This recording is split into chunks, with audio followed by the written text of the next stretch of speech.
Hello, I'm back from Vision Reacts. I remember it, so you don't have to. Today, we got Batman and Robin.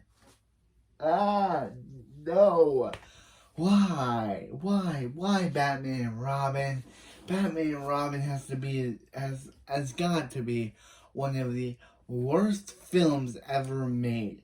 Coming after the smash hit of Batman Forever, which we'll get to, this this has got to be one of the worst Batman movies ever. Coming out a year after the smash hit Batman Forever, what was Joel Schumacher thinking? Ice Puns, Arnold, a bat credit card, Robin not looking like his comic book counterpart, even though in the previous installment he actually looked like the character. This film decided to say, yeah, now we'll have him look more like Nightwing, but red. Yep, instead of looking like Robin, Robin looks more like Nightwing. You know a film's bad when they make the Robin character look more like Nightwing. If you're gonna make him look like Nightwing, just call him Nightwing. In the Batman Forever film, they actually made Robin look like Robin. But for this film, they were like, we'll get him a new suit and paint it red and paint this emblem red. Making him, and give it bat nipples again because that went over the first time. Bat nipples. Bat nipples. Bat nipples. But anyway, let's check out this Ice Puns and Ass with Batman with Ice Puns and Ass or Batman Robin. Hello, I'm the Nostalgia Critic. I remember it so you don't have to. Well guys, this is it. The big one. The shit-stopper. The constipation of American cinema. A bowel blockage from which nothing of any value can possibly be removed.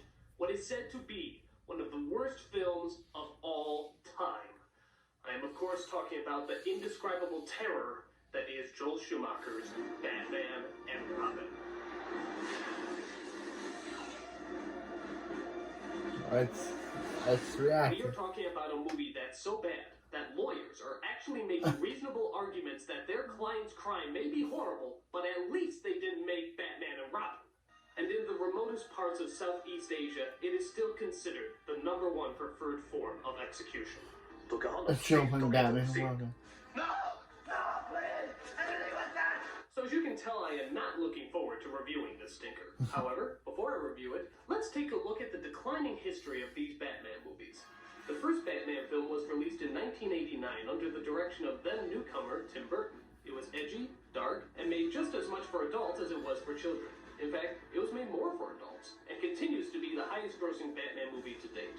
The second film, Batman Returns, was also very edgy and dark, but maybe a little too dark. A lot of people didn't gravitate towards the often disgusting Penguin or the exceptionally depressing storyline. While the first Batman ended on a triumphant note, Batman Returns' ending was more bittersweet, and left a lot of people feeling kind of empty. While still a big hit, Batman Returns wasn't the mega blockbuster Warner Brothers was hoping for, so Burton was booted off the movie sequels and replaced with another director. Enter Joel Schumacher, director of the third Batman film, Batman Forever, which was definitely more kid-friendly, bringing in stars like Jim Carrey, some bright flashy colors, and some really corny one-liners. The car, right? Chicks love the car. It wasn't good, but it certainly wasn't horrible. It was the Batman film studios always wanted, safe and marketable. And as you would imagine, it was a big hit. So logically, Schumacher was called in to direct the next one. And seeing how this is one of the worst films of all time, special precautions have been made today to prevent me from killing myself. For example, all sharp objects have been removed from the building. They took away my ties so that I don't hang myself. And, they also padded the edge of my glasses so that I don't jab them in the sides of my throat. But they didn't count on my cyanide pills. So, let's take a look and see just how bad Batman Robin really is. Well, this doesn't seem too bad. They're just suiting up, there's the Batmobile, the music's nice. Maybe this won't be so horrible after all. He looks like Nightwing. Chicks dig the car. This is why Superman works alone. Really? Really? That's your opening line? Superman works alone? So yeah, if you're not a fan of one-liners, don't worry. There's only 167 billion more of them. You lie! So the story centers around our main heroes, Batman, played by George Clooney, and Robin, played by Chris O'Donnell, as they plan to stop the evil Mr. Freeze from, you guessed it, taking over the world. Of course! It opens with Freeze, played by Arnold Schwarzenegger, robbing the Gotham Museum. So our heroes suit up for battle for the opening fight scene. And yes, those costumes come complete, with bat nipples and bat asses. Alright, y'all know what's coming. Now that we got that joke out of the way, let's continue. Mr. Freeze is stealing a diamond that apparently powers his Sub-Zero suit.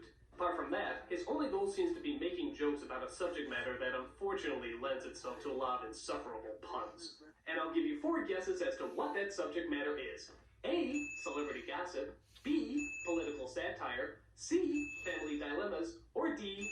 Ice. D. Iceman cometh. Take some ice. Can you be cold, Jill? Freeze well. Cold parties, they cool. If your answer was D, no fucking shit! Thanks for playing. So Batman comes busting in along with his sidekick Robin on his motorcycle. As the fight scene rages, we get an onslaught of lame lines and over-the-top stunts. Hey, sketch. You break it, you buy it. In fact, you may notice a similarity to another familiar style. Can't quite put your finger on it? Maybe this'll help. The Adam West Batman show. That's right. This Batman movie has stopped moving forward with its dark storyline and complex character development, and has instead gone back to the campy, bright, and colorful style of the original Adam West TV show.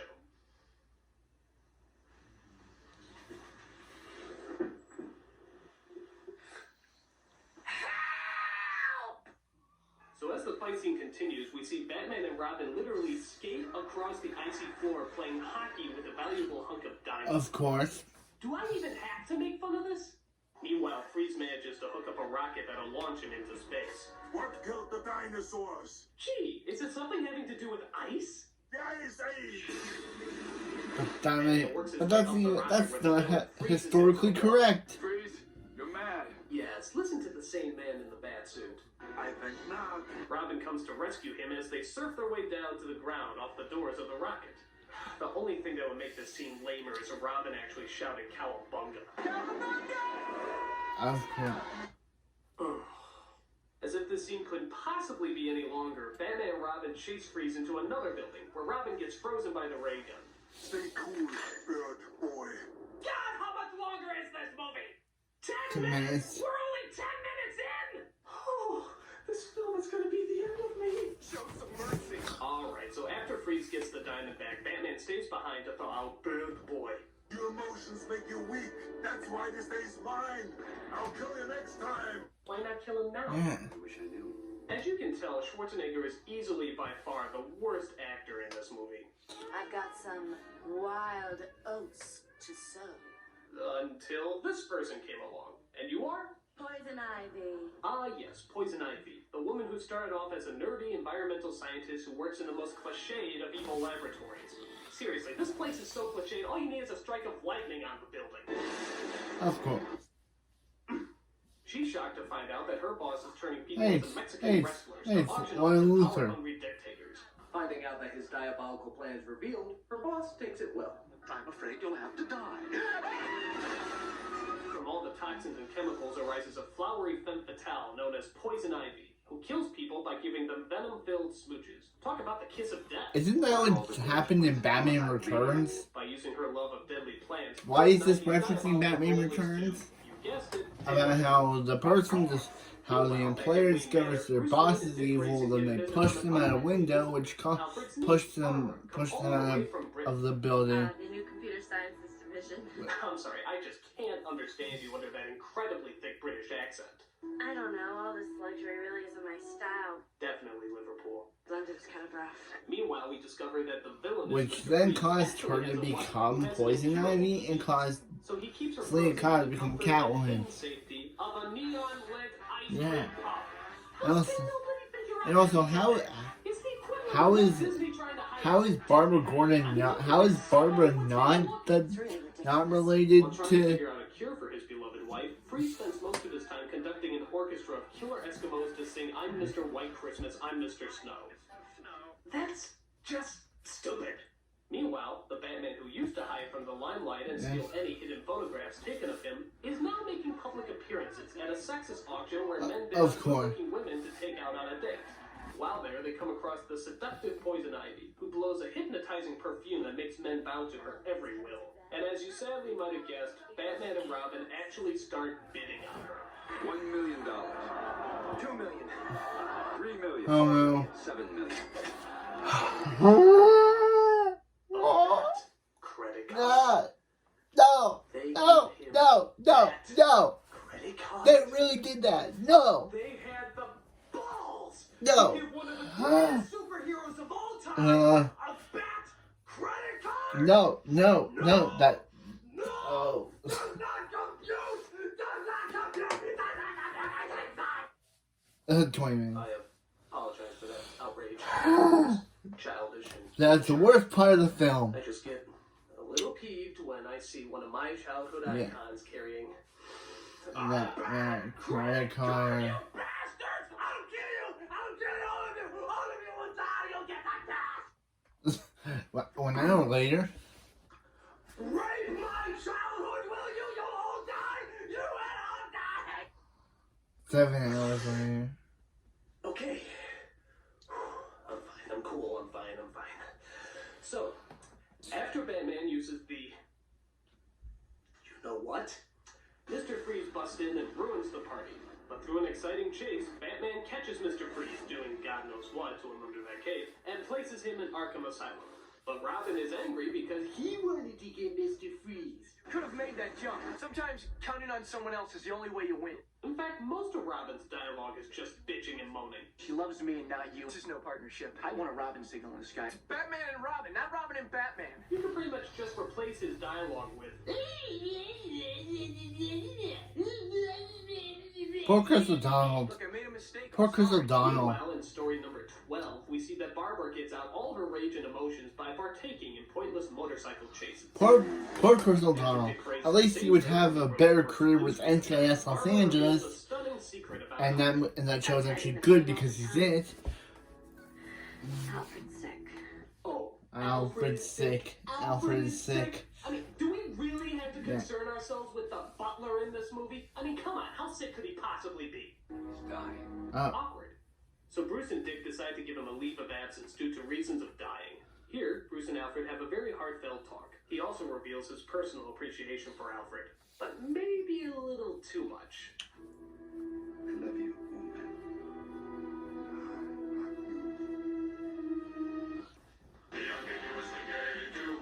Get some real issues with women, you know that? Meanwhile, Poison Ivy breaks Freeze out of prison and steals his Sub-Zero suit. By the way, the Riddler suit here is kind of clever. But Freeze needs his diamonds from his headquarters to keep his suit active. I'll help you grab your rocks. Ivy agrees to pick them up while also pulling the plug on Freeze's wife, leaving her to die. I wish I was in that jar. Say that again.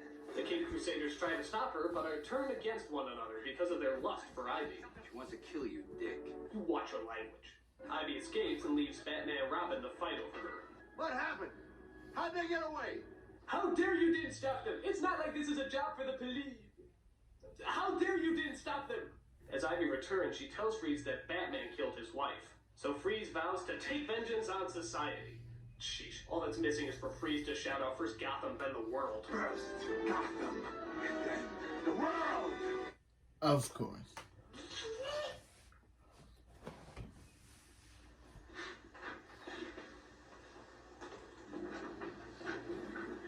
Critic, where are you going? Oh, just gonna replace it with a fake version.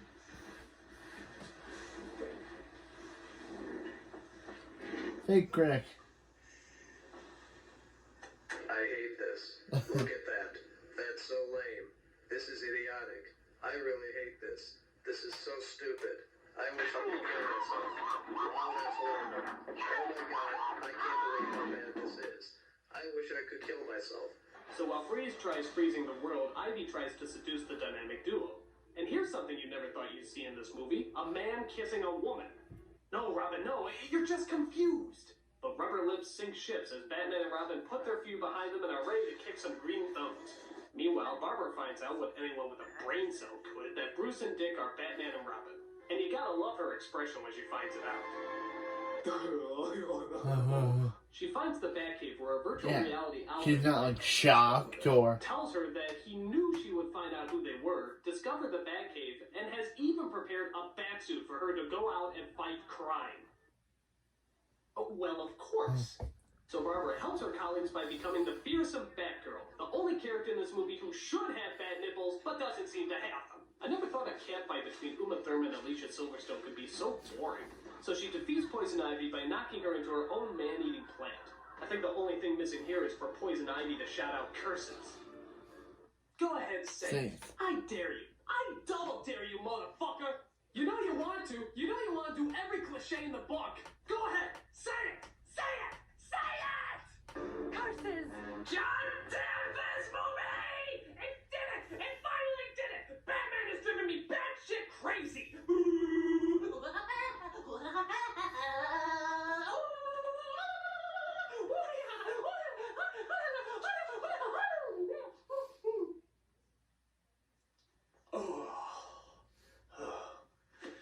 Tranquilizers. Always come prepared when Joe Schumacher's involved.